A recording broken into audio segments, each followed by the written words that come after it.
Hi, this is Tom Woodward of U6 Technologies, and this is the first in a series of tutorials for TakeCharge Personal Finance Manager.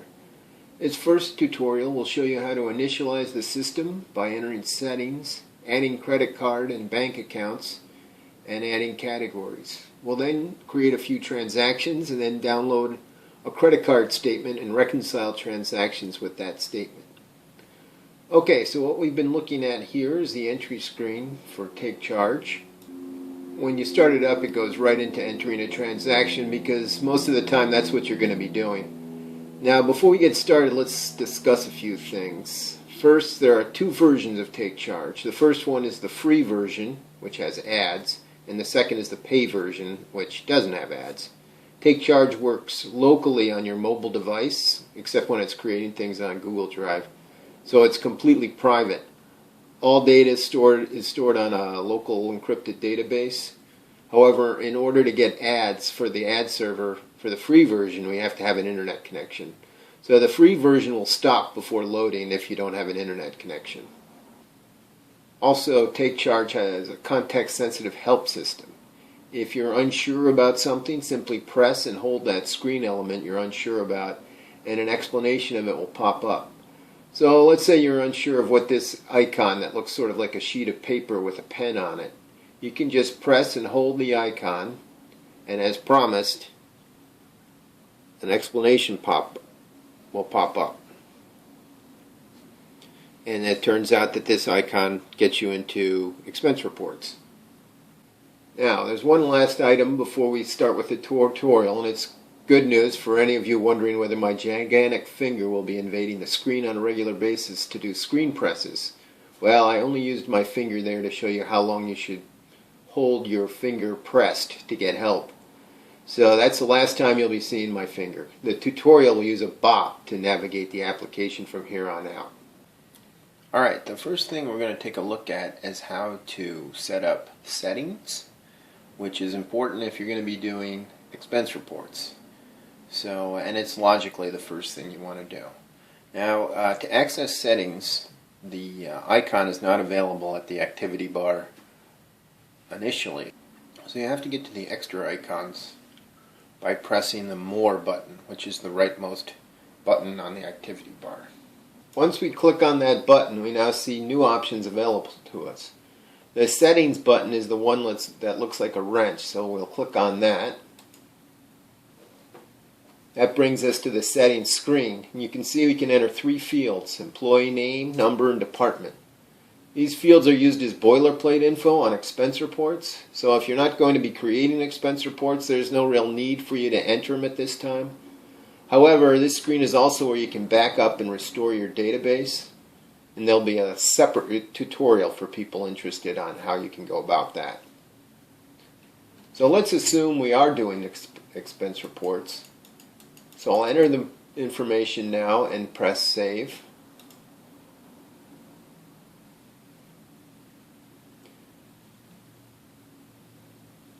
We're now back on the main screen, and you see we still have these secondary options available on the activity bar. So let's get back to the main options and click the More button again. So let's enter a credit card account. We click on the icon that looks suspiciously like a credit card to get to what is referred to as payment methods, because they can either be credit cards or bank accounts, etc. Okay, and this screen is going to be what's going to show all the credit cards you've entered. Right now we haven't entered any, so it's empty. Cash is there, but because you can't change it or do anything with it, it's not listed. But it's still available as an option. Okay, so let's click the plus sign to add a new payment method. The description can be anything you want, but if this is an American Express card account and it's a shared account, then the name and the last 5 numbers of the card must be exactly as they appear in your statement. For other payment methods and non-shared American Express accounts, the name and the last 5 numbers are not important. The expiration date is not really used right now, but it might be good and used in the future, so it is required. The phone number is not used at this time, but it may in the future. but is not required. Currently, there are only 3 types of accounts to choose from: Cash, American Express, and Other. There may be more in the future, but most types, such as Visa, MasterCard, bank accounts, etc., should be supported okay using the Other type. The corporate card designation is used in expense reports to separate corporate expenses from personal ones. The default card designation will determine the default selection for payment method throughout the application. If you set this, whatever the previous default will no longer be the default. Okay, so let's go ahead and add one.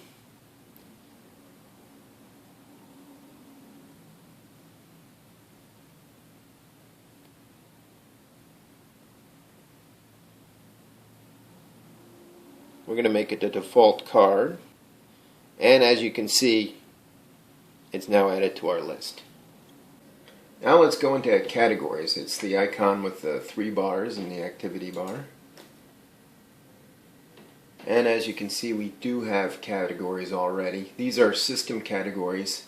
These are the categories you must use when creating an expense report in order for the report to be itemized properly. You can still use them for personal expenses though, and these cannot be deleted. So let's add a couple of our own. We'll click the Add button. Categories are very simple. There's just a description to enter. We can add a bunch at once by hitting the Save and Add Another button on the right.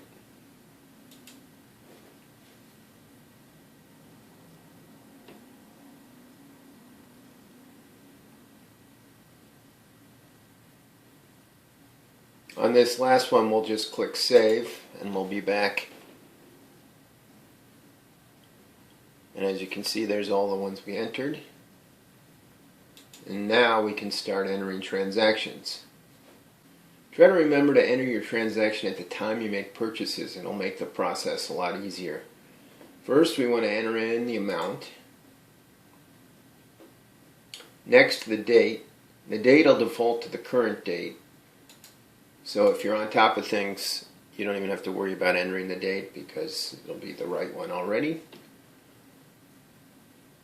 The description is optional. If you leave it blank, the application will pull the description from the statement during the reconciliation process.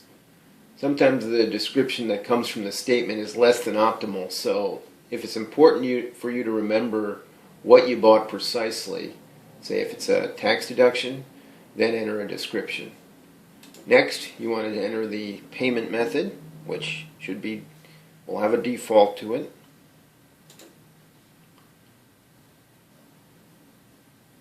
Then select a category.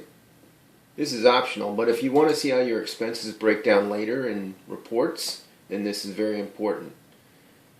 If this transaction was part of an expense report, then you would select that. We're not going to get into that right now. Finally, you can check whether this is a tax deduction. Later you can create a report of all tax deductions for the year on Google Drive and share that with your tax preparer. By the way, in addition to skipping over expense reports, I also skipped over sub-transactions. We'll discuss those 2 topics in a tutorial called Advanced Transaction Entry. When we're done, we're going to click Save.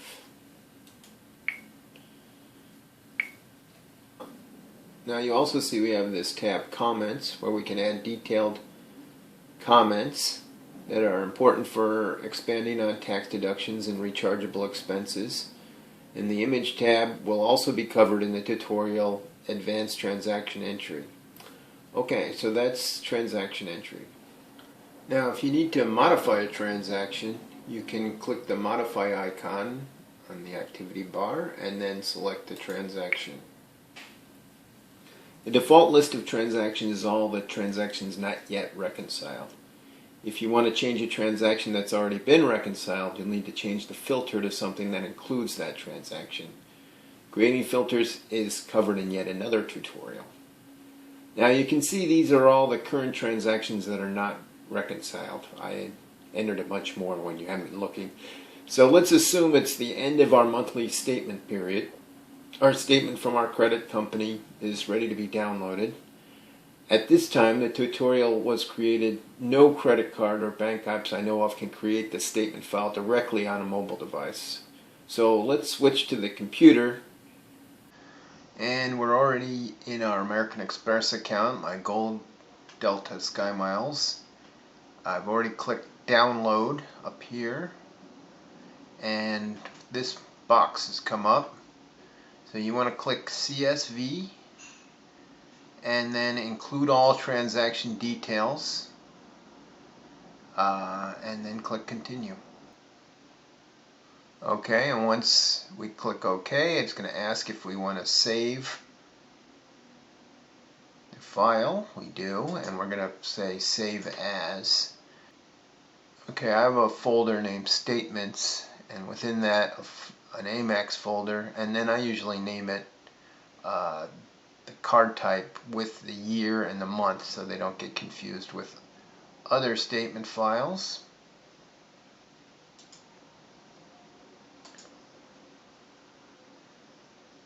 Alright, and that's it. We've saved it.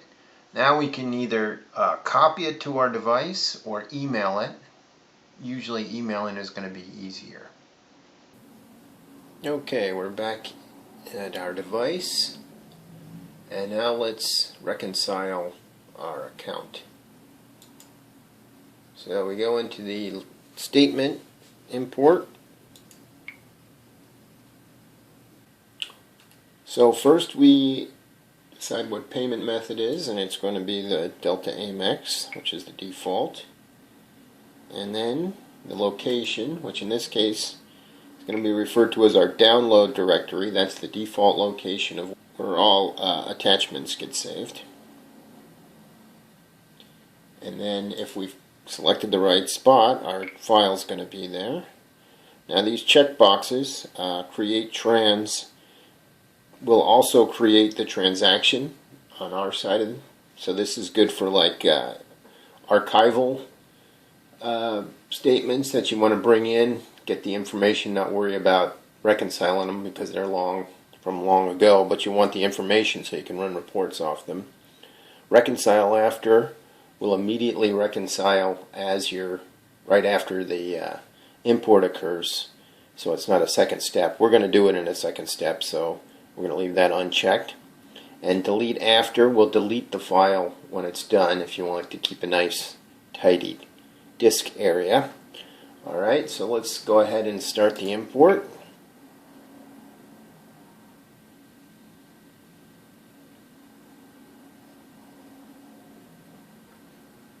Finishes nice and fast, usually, unless you have a giant statement.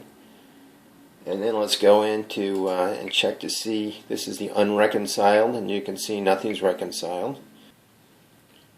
Now we'll go in and reconcile the transactions. And it's done. Now if we go back into reconciled, we see that there's 3 now that haven't been reconciled.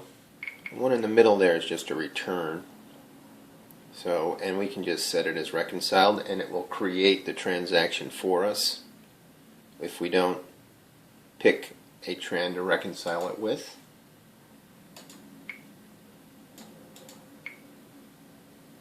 Okay, let's look at that one for 1307. So we go in, and that is what's coming from our American Express account. And let's see if there's any transactions that we've entered on that date that could be close to that. So we open up that list there, and we see there's one that we entered for 1370. So it looks like we transposed the cents. So let's choose that one. And then when we set it as reconciled, we're going to keep what American Express says was the amount for the transaction.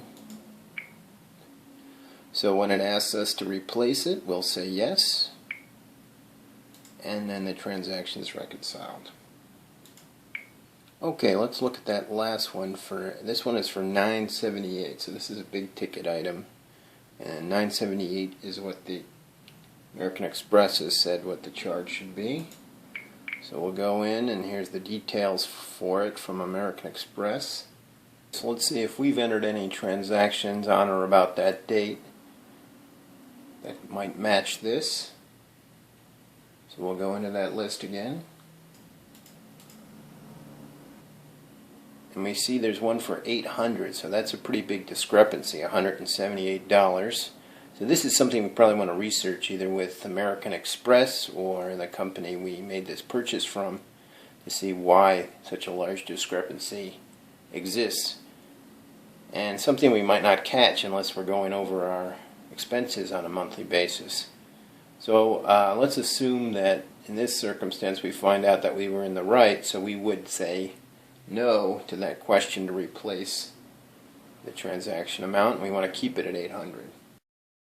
Okay, so that's it for the first tutorial on TakeCharge. Future tutorial topics are going to include expense reports, creating them and viewing them up on Google Drive, and also advanced transaction topics, and finally search techniques. So thank you for checking out TakeCharge, and I hope you guys have a great day.